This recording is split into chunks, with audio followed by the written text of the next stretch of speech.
പതിറ്റാണ്ടുകളായി കോൺഗ്രസിനെ മുഖ്യ ശത്രുവായി പ്രഖ്യാപിച്ച് പോരാടിയിരുന്ന ബി.ജെ.പി തങ്ങളുടെ രാഷ്ട്രീയ കുന്തമുന പെട്ടെന്ന് CPM-ന് നേരെ തിരിക്കുമ്പോൾ അത് വെറുമൊരു തെരഞ്ഞെടുപ്പ് തന്ത്രമല്ല, മറിച്ച് കേരളത്തിന്റെ അധികാര സമവാക്യങ്ങളെ പാടെ അട്ടിമറിക്കാൻ ലക്ഷ്യമിട്ടുള്ള അമിത്ഷായുടെ മാസ്റ്റർ പ്ലാൻ തന്നെയാണ്. കോൺഗ്രസ് മുക്ത ഭാരതം എന്ന ദേശീയ മുദ്രാവാക്യത്തെക്കാൾ കേരളത്തിൽ ബി.ജെ.പിയുടെ വളർച്ചയ്ക്ക് തടസ്സമായി നിൽക്കുന്ന കമ്മ്യൂണിസ്റ്റ് കോട്ടകൾ തകർക്കുക എന്ന പുതിയ ലക്ഷ്യത്തിലേക്കാണ് പാർട്ടി ഇപ്പോൾ ചുവടുമാറുന്നത്.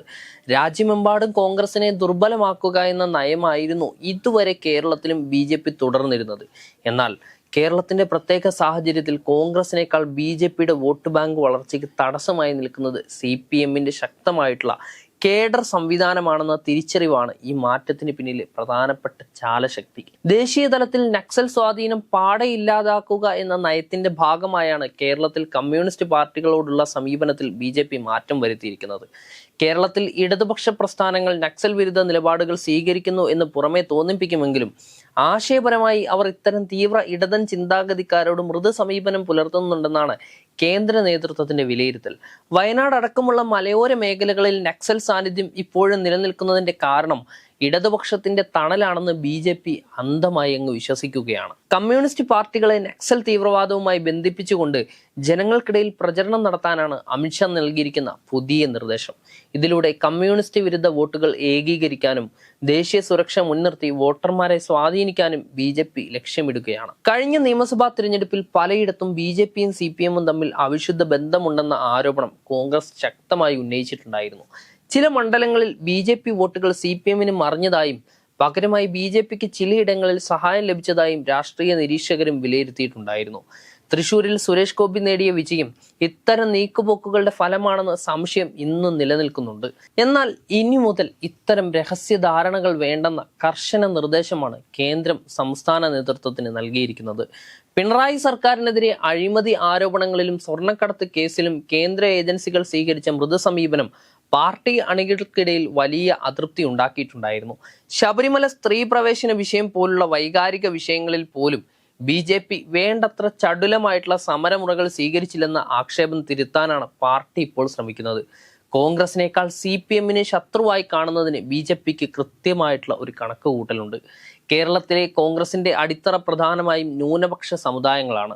ഈ വോട്ട് ബാങ്കിലേക്ക് കടന്നുകയറാൻ ബി.ജെ.പി നടത്തിയ ശ്രമങ്ങൾ ഇതുവരെ ഒന്നും ഫലം കണ്ടില്ല. എന്നാൽ CPM-ന്റെ പ്രധാനപ്പെട്ട പിന്തുണ ഹിന്ദു വിഭാഗങ്ങളിൽ നിന്നുള്ള വോട്ടുകളാണ്.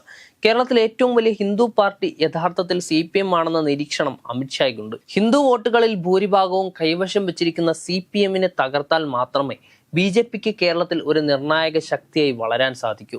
കോൺഗ്രസിനെ ഇല്ലാതാക്കിയാൽ ആ വോട്ടുകൾ ബി.ജെ.പിയിലേക്ക് എത്തുന്നതിനേക്കാൾ കൂടുതൽ CPM-ലേക്ക് പോകാനുള്ള സാധ്യതയാണ് ബി.ജെ.പി കാണുന്നത്. അതിനാൽ ഹിന്ദു വോട്ടുകൾ ലക്ഷ്യമിട്ട് CPM-ന്റെ കോട്ടകളിൽ വിള്ളലുണ്ടാക്കുക എന്നതാണ് പാർട്ടിയുടെ പുതിയ മുൻഗണന. ഭരണ തുടർച്ചയുമായി ബന്ധപ്പെട്ടും ബി.ജെ.പിക്ക് പുതിയ ചില കാഴ്ചപ്പാടുകളുണ്ട്. ഇടതു മുന്നണി തുടർച്ചയായി 3-ാം തവണയും അധികാരത്തിൽ വന്നാൽ അത് പ്രതിപക്ഷത്തിരിക്കുന്ന കോൺഗ്രസിനെ സാമ്പത്തികമായും സംഘടനാപരമായും തകർക്കുമെന്ന് ബി.ജെ.പി കരുതുന്നു. എന്നാൽ ബംഗാളിലേതുപോലെ CPM സ്വയം അഴുകി ഇല്ലാതാകുമെന്ന മുൻപത്തെ വിലയിരുത്തൽ പാളിയെന്ന് ബി.ജെ.പി ഇപ്പോൾ മനസ്സിലാക്കുകയാണ്.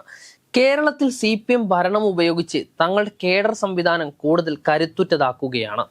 ഇത് ബി.ജെ.പിയുടെ വളർച്ചയ്ക്ക് ഭാവിയിൽ വലിയ ഭീഷണിയാവുകയും ചെയ്യും. അതിനാൽ ഭരണവിരുദ്ധ വികാരം പരമാവധി മുതലെടുത്ത് CPM-നെ നേരിടാനാണ് തീരുമാനം.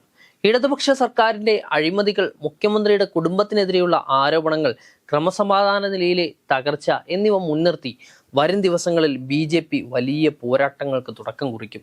കേന്ദ്ര സർക്കാരിന്റെ വികസന നേട്ടങ്ങൾ ഉയർത്തിക്കാട്ടുന്നതിനോടൊപ്പം തന്നെ കമ്മ്യൂണിസ്റ്റ് ഭരണത്തിന്റെ പോരായ്മ ജനങ്ങളിലേക്ക് എത്തിക്കാനാണ് പ്രധാനപ്പെട്ട നീക്കം. പ്രാദേശിക തലത്തിൽ കോൺഗ്രസുമായി ഉണ്ടായിരുന്ന അപ്രഖ്യാപിത പോരാട്ടങ്ങൾ അവസാനിപ്പിച്ച് ഊർജം മുഴുവൻ CPM-നെതിരെ കേന്ദ്രീകരിക്കാനാണ് അണികൾക്ക് ലഭിച്ചിരിക്കുന്ന നിർദ്ദേശവും.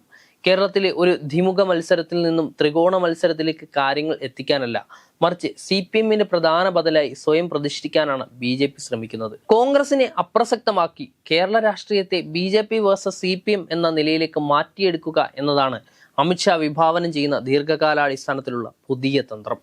ഈ പരീക്ഷണത്തിൽ വിജയിച്ചാൽ കേരളത്തിൽ രാഷ്ട്രീയ ചരിത്രത്തിൽ തന്നെ ഏറ്റവും വലിയ മാറ്റമായി അത് മാറുകയും ചെയ്യും. വരാനിരിക്കുന്ന തിരഞ്ഞെടുപ്പ് ഫലങ്ങൾ ബി.ജെ.പിയുടെ ഈ നയമാറ്റത്തെ കേരളം എങ്ങനെ സ്വീകരിക്കുന്നു എന്നതിന് വ്യക്തമായൊരു സൂചന തന്നെയായിരിക്കും.